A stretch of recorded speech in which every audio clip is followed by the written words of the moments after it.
There is an interesting saying that goes, everything that poisons can also heal, and everything that heals can also poison. Regarding how this very wise concept applies to what we will be talking about today, it's important to know that nearly everything in existence can be misused, and this includes shadow work. When shadow work is misused, rather than serving as a tool for integration, life improvement, and alignment, it becomes a tool of separation, self-hate, and misalignment.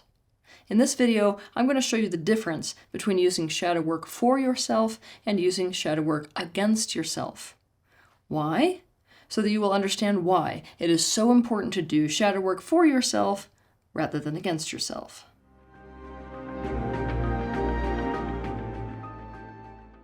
First, let's define shadow work. Many years ago, the revolutionary psychologist Carl Jung, while studying with Freud, interestingly enough, realized that there were parts of his patients that they themselves were aware of, and to the contrary, there were parts that they themselves were unaware of.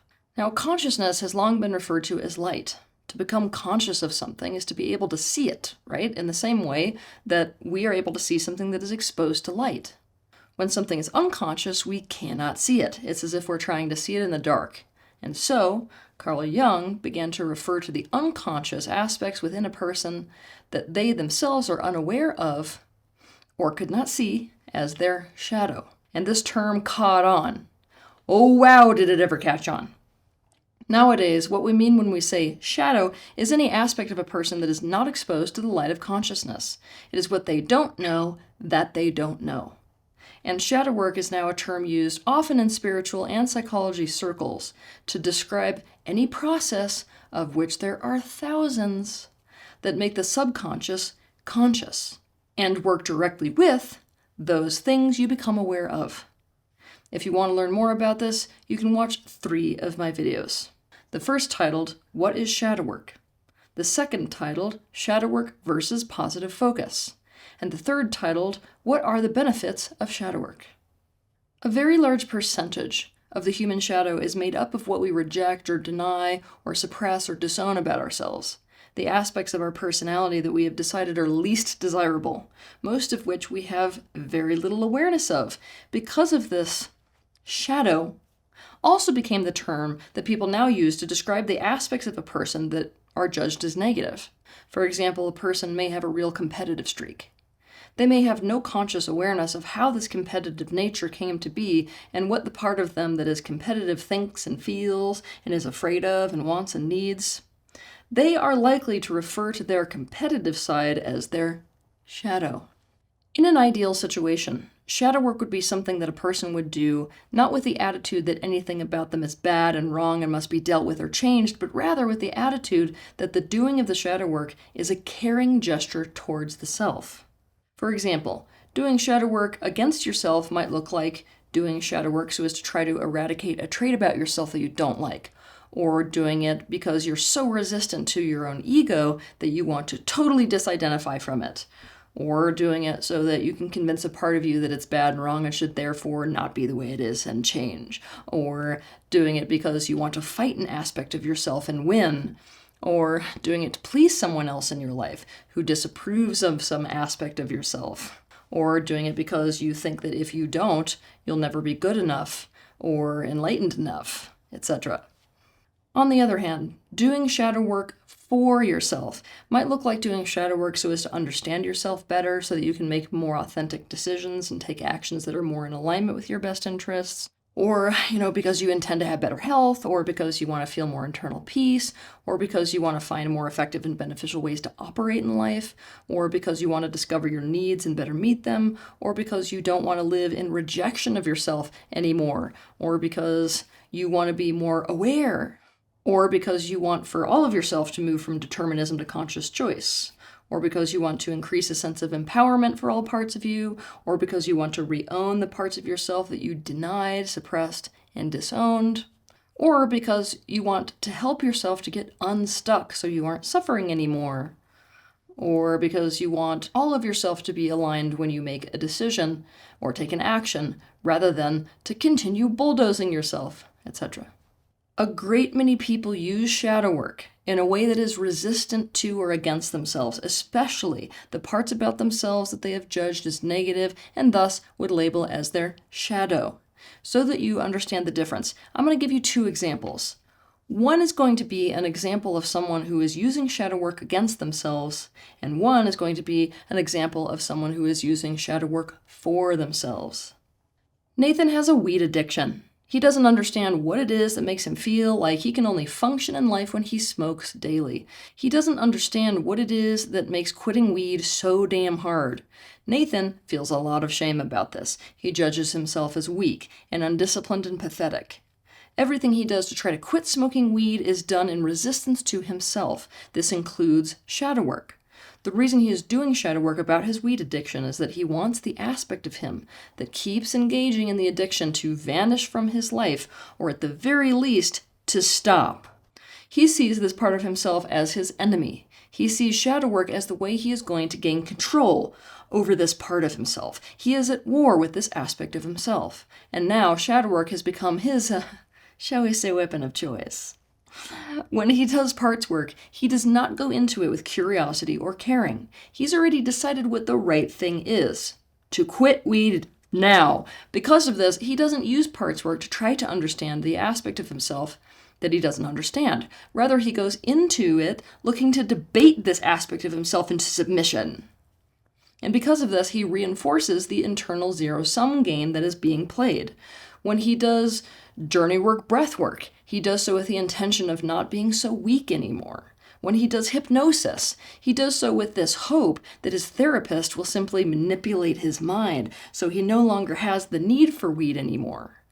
When he does core belief work, he does so with the intention of shutting up his negative internal voice. Okay, because of all of this, Nathan is in fact adding to the wound that caused the addiction in the first place. And because of this, if anything, his shame is getting worse, and so is his addictive behavior.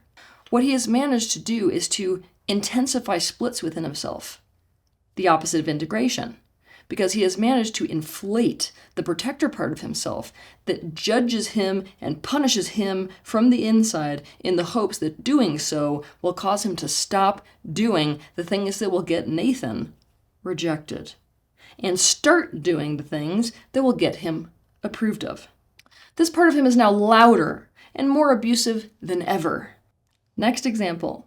Tony has a weed addiction. He doesn't understand what it is that makes him feel like he can only function in life when he is smoking daily. He doesn't understand what it is that makes quitting weed so hard. Tony feels a lot of shame about this. But he realizes that he doesn't have enough information about himself to fully understand this behavior of his. Tony recognizes that in his life, people have not shown him much attunement or caring so as to understand him. He doesn't want to keep harming himself in the same way that people have so badly wounded him. He decides that the way to be a genuine advocate or ally to himself is to do shadow work so he can understand himself. He knows that you cannot make the right choices without the information. Because of this, Tony does shadow work from the space of curiosity. He spends a long time diving into the perspective and fears and needs of the part of himself that feels it can't live without weed. So much so that he now understands exactly what he is using weed to avoid. And because of it, he is able to clearly define steps to take which caretake this part's pain and empower him to solve the problems he is facing in different ways. Different ways than going to his room and getting high as hell. When Tony does journey work, breath work, he does it with the intention of soaking in the prana to give him strength. When he does hypnosis, he does so with the intention of being able to find and caretake his inner child, which he knows was hurt so badly that he just wanted to escape life. He just found a way to do it, which was weed. When he does core belief work, he does so as a loving measure to himself, to let go of ideas that no longer serve him and to replace them with ideas that truly do serve him. Because of all of this, Tony is building a framework of internal self-trust. His anxiety is going down. He's developed both understanding and compassion for himself, and he only smokes weed now when he is in serious distress, rather than every single day. The best part so far is that now, Tony is never confused about why he smokes weed when he's in distress.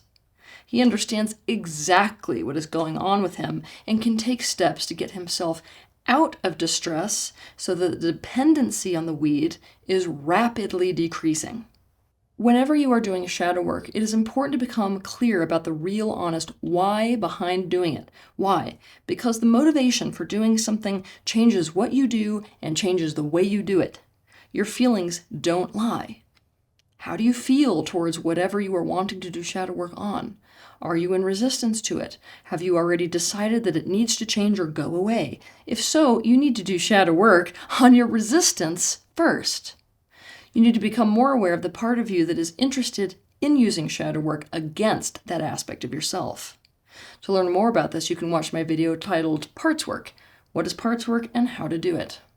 I will warn you that anytime you feel shame about something, you run the risk of using shadow work against yourself rather than for yourself. You run the risk of trying to use it to manipulate yourself or force yourself into changing to become what you have decided you must be or to do what you have decided you must do. When this is the case, outside of working directly with the aspects of you that are using shadow work against other aspects of you, it helps a great deal to externalize your attitude toward yourself. The way to do this is to imagine that someone else is feeling toward you the way that you are feeling toward you or whatever part of you it is that you're focused on. And another person is saying the things that you are saying to yourself and is approaching working on you using shadow work in the same way that you are approaching working on yourself with shadow work. Are you doing shadow work in resistance to yourself, or are you doing it to help yourself to feel better? Are you doing shadow work to control yourself, or are you doing it to understand yourself? Are you doing shadow work to make yourself change to be the way that you think that you should be? Or are you doing shadow work to uncover who you authentically are and are not? Are you doing shadow work to eradicate or change things about you that you hate? Or are you doing shadow work to understand yourself so that you can figure out the right thing to do for yourself, which might just mean embracing things about yourself that you spent your life rejecting? Never forget that you can do anything, including shadow work, for yourself or against yourself. The difference between them might sound subtle, like the splitting of hairs, but in reality, the difference between them is the difference between two roads headed in completely opposite directions. And each of those roads leads to drastically different results and to drastically different destinations. Have a good week.